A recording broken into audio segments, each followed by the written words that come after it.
नमस्कार बंधू आणि भगिनींनो, आपणा सर्वांचं माझ्या विधिनिदान या यूट्यूब चॅनलमध्ये स्वागत आहे. मस्तक हे पायावरी या वारकरी संतांच्या. मित्रांनो, आज एकादशी आहे आणि एकादशीच्या दिवशी कायदा आणि अध्यात्म यांची सांगड घालणारा विषय आपण बोलत असतो. त्याप्रमाणे थंबनेलमध्ये तुम्ही वाचलेलंच असेल की न्यायाधीशाची जी गादी आहे तिला विष्णूची गादी का म्हणतात. मित्रांनो, हिंदू धर्माचा धर्मग्रंथ श्रीमद भगवद्गीता. श्रीमद भगवद्गीतेमध्ये एकूण 18 अध्याय आहे आणि त्या 18 अध्यायामध्ये 10व्या अध्यायावर भगवंतानं विभूती योग सांगितलेला आहे. वेगवेगळ्या विभूती सांगितलेल्या आहे. निरनिराळ्या विभूती सांगत असताना एकूण 75 विभूती सांगितलेल्या आहे. त्यात व्यवसायाची विभूती सांगितलेली आहे. ती व्यवसायाची विभूती म्हणजे न्यायदान करणं हे माझं काम आहे. व्यवसायामध्ये न्यायदान हा माझा व्यवसाय आहे. आणि याच्या अनुषंगानं माऊलींनी 10व्या अध्यायामध्ये 286 नंबरची ओवी लिहिलेली आहे.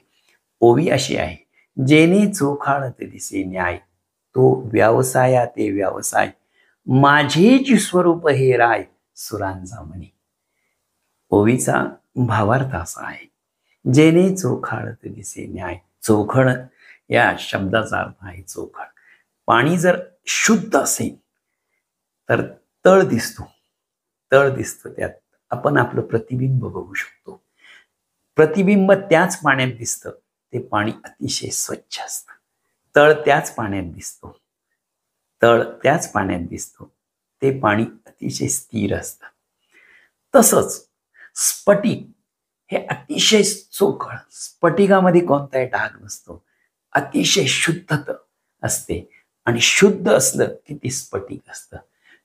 म्हणून तर स्फटिकाला आपण शुद्धता लावतो. श्रवणाची वाट चोखाळली शुद्ध, गेले भेदाभेद निवारोनी.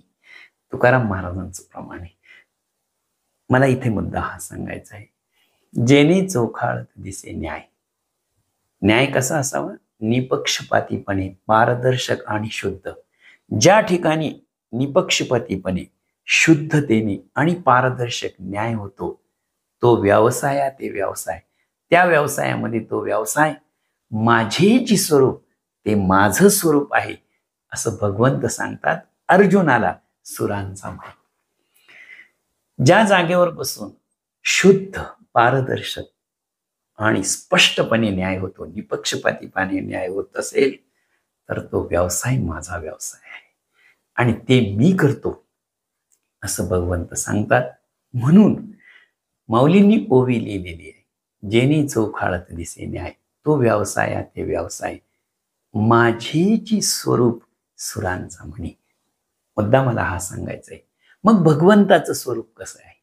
जसं भगवंताचं स्वरूप असेल तसंच जर न्यायाचं स्वरूप असेल तर लक्षात ठेवा, कारण लक्षणानं साम्य असेल तरच आपण त्याचा विचार करू शकतो. भगवंताचं स्वरूप 3 प्रकारचं आहे. सत्य आहे, सूक्ष्म आहे आणि व्यापक आहे. सत्य असल्यामुळे भगवंताची अनुभूती येते आणि सत्य कधीही नष्ट होत नाही. त्याचं अस्तित्व कायम असतं, कारण सत्याचा पहिला गुण किंवा सत्य त्यालाच म्हटलं जातं जे कधीच नष्ट होत नाही. ते सत्य भगवंताचं हे स्वरूप आहे. भगवंत कधीही नष्ट होणार नाही.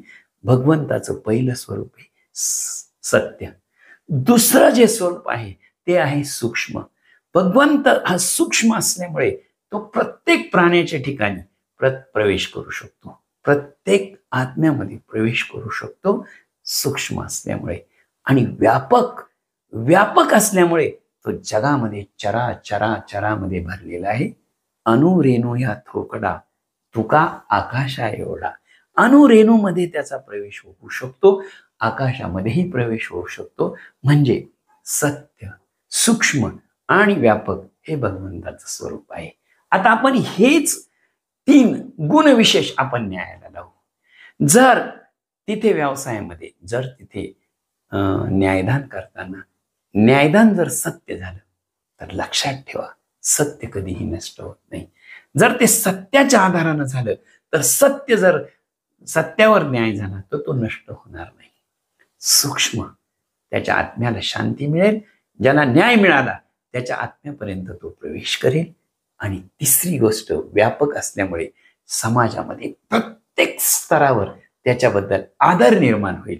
म्हणजे भगवंताचे जे 3 स्वरूप आहे, सत्य, सूक्ष्म आणि व्यापक, तेच न्यायदानावरचे असल्यामुळे न्याय सुद्धा सत्य, सूक्ष्म आणि व्यापक असतो. छोटस उदाहरण देतो. आपण ज्याच्यावर उभा आहे, बसलेलो आहे, ती पृथ्वी, पाणी, अग्नी, वायू आणि आकाश. लक्षात ठेवा, या पंचमहाभूतांचं हे शरीर बनलेलं आहे. या पंचमहाभूतांपासून हे शरीर बनलेलं आहे आणि या शरीरामध्ये आत्मा आहे. जर शरीरामध्ये आत्मा आहे तर तो सूक्ष्म आहे, म्हणून आत्मा सत्य आहे, निरंतर आहे, त्याचा मृत्यू नाही आणि व्यापक आहे. त्याच्यामुळे प्रत्येकाच्या आत्म्यामध्ये आत्मीयता आहे. मला मुद्दा हा सांगायचा आहे. पृथ्वीचं उदाहरण घेऊ. पृथ्वीपेक्षा पाणी सूक्ष्म आहे, म्हणून तर आपण खड्डा केला की लगेच पाणी पृथ्वीमध्ये जिरतं किंवा पाणी होतं. म्हणजे काय झालं, पृथ्वीपेक्षा पाणी सूक्ष्म आहे. त्याच पाण्याला जर आपण अग्नी दिला तर पाणी उकळतं, म्हणजे अग्नी त्या पाण्यामध्ये प्रवेश करतो. थोड्या वेळाने पाणी थंड होतं, म्हणजे काय होतं, त्या पाण्यातला अग्नी निघून जातो. अग्नीचा गुण काय, अग्नी हा सूक्ष्म आहे, म्हणून तर तो पाण्यामध्ये प्रवेश करतो.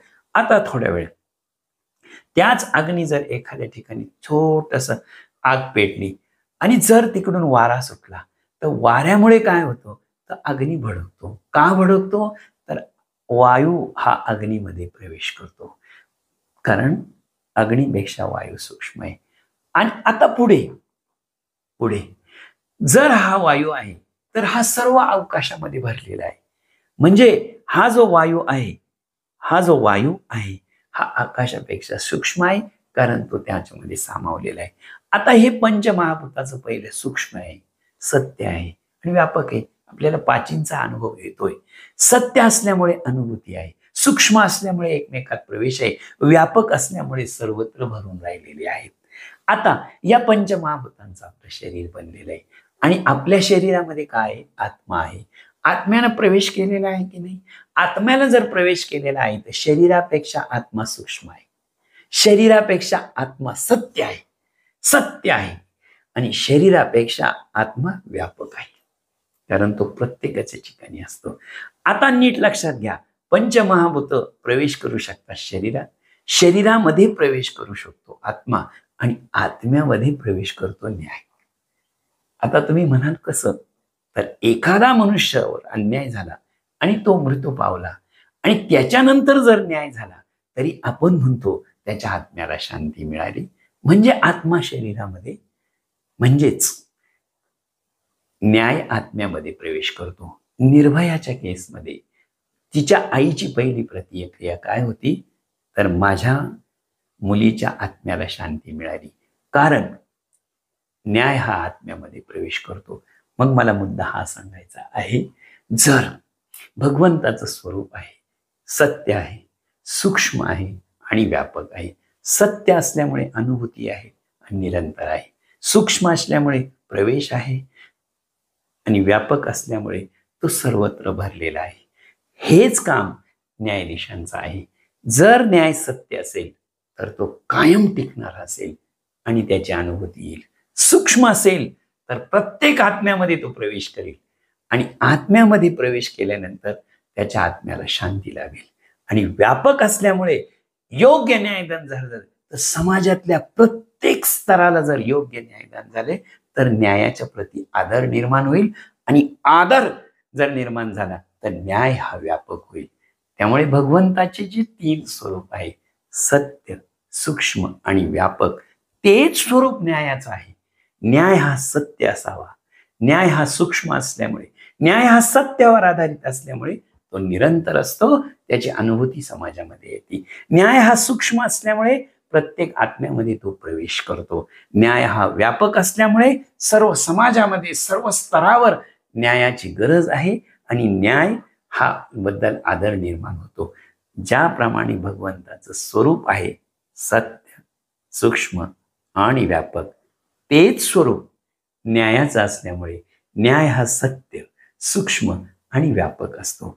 म्हणूनच भगवंताचं स्वरूप आणि न्यायाचं स्वरूप एक असल्यामुळे माऊलींनी ओविलेली जेणे चोखाळत दिसे न्याय तो व्यवसाया ते व्यवसाय माझेची स्वरूप सुरांचा म्हणे. भगवंतानं ज्या विभूती सांगितलेल्या आहे त्या विभूतीमध्ये व्यवसायाची विभूती ही न्यायदान ही माझी विभूती आहे. आणिच भगवंताच्या ज्या ज्या विभूती आहे त्या सर्वत्र सत्य आहे, सूक्ष्म आहे, व्यापक आहे, आजही पूजनीय आहे. आजही त्याची अनुभूती येते आणि चराचरामध्ये जगामध्ये त्या व्यापकत्वाने भरलेल्या आहे. न्यायदान हे सुद्धा सत्यावर आधारित असतं. ते प्रत्येक मनावर जिथे अन्याय झालेला आहे, आत्म्याला तळतळ झालेली आहे, त्या आत्म्यापर्यंत ते पोहोचतं. आणि न्याय सत्य आणि सूक्ष्म झाला तर समाजामध्ये सर्वत्र तो पसरतो, सर्वत्र आदर निर्माण होतो.